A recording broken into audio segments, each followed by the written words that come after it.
Hello everyone. आज बात करेंगे प्लेसेंटा प्रीविया की देखभाल कैसे कर सकते हैं हम। प्लेसेंटा प्रीविया एक ऐसी कंडीशन होती है जो आपका बेबी ऊपर होता है और प्लेसेंटा सर्विक्स के मुंह पे होता है। ऐसे में आपको हल्का पीठ निचले पेट में दर्द हो सकता है, यानी कि लोअर एब्डोमेन पेन हो सकता है। आपको हल्की फुल्की स्पॉटिंग या ब्लीडिंग भी हो सकती है। तो प्लेसेंटा प्रीविया में बहुत ज़्यादा केयर करने की ज़रूरत होती है, अदरवाइज इससे आपको नुकसान हो सकते हैं। तो प्लेसेंटा प्रीविया में सबसे पहले तो जब भी आप कंसीविंग करती हैं तुरंत एक अपनी गायनेकोलॉजिस्ट के पास जाइए, गायनेकोलॉजिस्ट से संपर्क कीजिए। वो आपको सारी चीज़ें एडवाइस करेंगी। उसके साथ ही आपको प्लेसेंटा प्रीविया में एक तो ट्रैवल नहीं करना है। आपको इधर से उधर जो आप झटके से आप बाइक से जा रही हैं, ऑटो रिक्शा से जा रही हैं, ई रिक्शा से जा रही हैं, या आप बहुत ज़्यादा ट्रैवल करती हैं, वर्किंग वूमेन हैं, तो प्लेसेंटा प्रीविया में ये पॉसिबिलिटीज़ थोड़ी कम हो जाती हैं, क्योंकि आप बहुत ज़्यादा चल फिर नहीं सकती हैं, बहुत ज़्यादा झटके से काम नहीं कर सकती हैं। आपको जब भी लेटना होता है तो पैरों के नीचे तकिया लगा के लेटना होता है। इसमें स्पॉटिंग कभी भी हो सकती है। इसमें रेगुलर मेडिसिन्स भी चलती हैं और ये ज़्यादा खतरनाक होता है पहले के 3 महीने में, यानी फर्स्ट ट्राइमेस्टर में। अगर आपको प्लेसेंटा प्रीविया है तो बहुत केयर करने की ज़रूरत है। इसमें कुछ हार्मोनल्स इंजेक्शंस दिए जाते हैं, टैबलेट्स दिए जाते हैं, जिससे धीरे धीरे प्लेसेंटा आपका ऊपर आता है।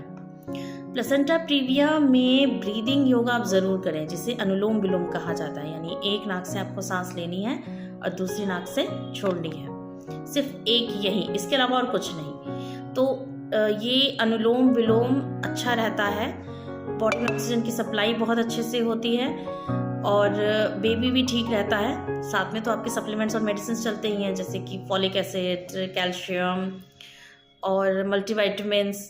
ये आपको आपकी गायनी देती हैं। इसके साथ आप अपना भी कुछ ध्यान रखें, जैसे कि अगर आपको बाथरूम भी जाना है तो बहुत हल्के और आराम से कदमों से जाएं, बहुत ज़्यादा कूदाफादी ना करें, झटके से कोई चीज़ ना उठाएं। जैसे एकदम से जब हम प्रेग्नेंट नहीं होते हैं, हम कोई चीज़ गिरे हम एकदम झटके से उठा लेते हैं, तो ऐसा नहीं। जब अगर आप प्रेग्नेंट हैं और अगर प्लेसेंटा प्रीविया नहीं भी है तो भी आराम से बैठें, फिर उस चीज़ को उठाएं। झटके से नहीं उठना होता है, ना ही झटके से बैठना होता है।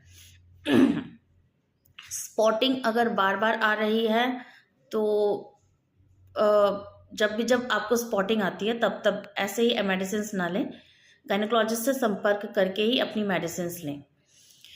अगर प्लेसेंटा प्रीविया लास्ट तक रहता है, अगर आपका बीच बीच में सोनोग्राफी करके देखें, यानी कि हर 1-1.5 महीने में सोनोग्राफी करके देखें कि प्लेसेंटा ऊपर आया है या नहीं आया है।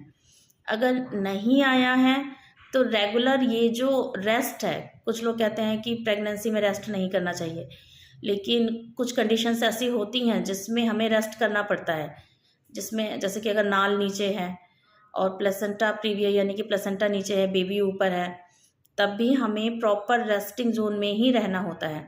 हमें कोई गर्म चीज़ें नहीं खानी होती हैं, हमें बहुत हल्की चीज़ें खानी होती हैं, जैसे कि साग सब्जी, फल फ्रूट। पाइनएप्पल पपाया अवॉइड करना होता है, पाइनएप्पल पपाया बिल्कुल नहीं खाएंगे। और अगर अंडे खा रहे हैं तो एक ही अंडा खाएं, बहुत ज़्यादा ना लें। ये चीज़ें आपको ध्यान देनी होती हैं। दूसरी चीज़ पेल्विक फ्लोर एक्सरसाइज। अगर आपका लास्ट मतलब स्पॉटिंग हो रही है, आपको कंटिन्यूस स्पॉटिंग हो ही रही है, अगर प्लेसेंटा प्रीविया नहीं है फिर भी स्पॉटिंग हो रही है, तो लास्ट के महीने में जैसे रेकमेंड किया जाता है पेल्विक फ्लोर एक्सरसाइज वगैरह, तो ये सब आप कुछ ना करें बिना अपनी गायनी के रिकमेंडेशन के, क्योंकि वो आपको जानती हैं, वो आपको समझती हैं। तो उनकी रिकमेंडेशन के अलावा कोई योगा एक्सरसाइज स्टार्ट ना करें। हाँ, आप हल्का फुल्का वॉक कर सकती हैं और सिर्फ अनुलोम विलोम कर सकती हैं, इसके अलावा कुछ भी नहीं। तो प्लेसेंटा प्रीविया में सच में मतलब रेस्ट किया जाता है, अदरवाइज बेबी को प्रॉब्लम हो सकती है। ये बातें समझने की हैं कि ज़रूरी नहीं हर प्रेगनेंसी बहुत अच्छी रहती है।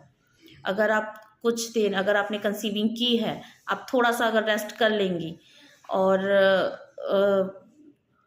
मतलब जो 9 महीने ये आप ऐसे निकाल लें, तो ऑफकोर्स आपके पास एक हेल्दी बेबी तो होगा। तो हेल्दी प्रेगनेंसी के लिए कुछ टिप्स आपको फॉलो ज़रूर करने होंगे। Thank you.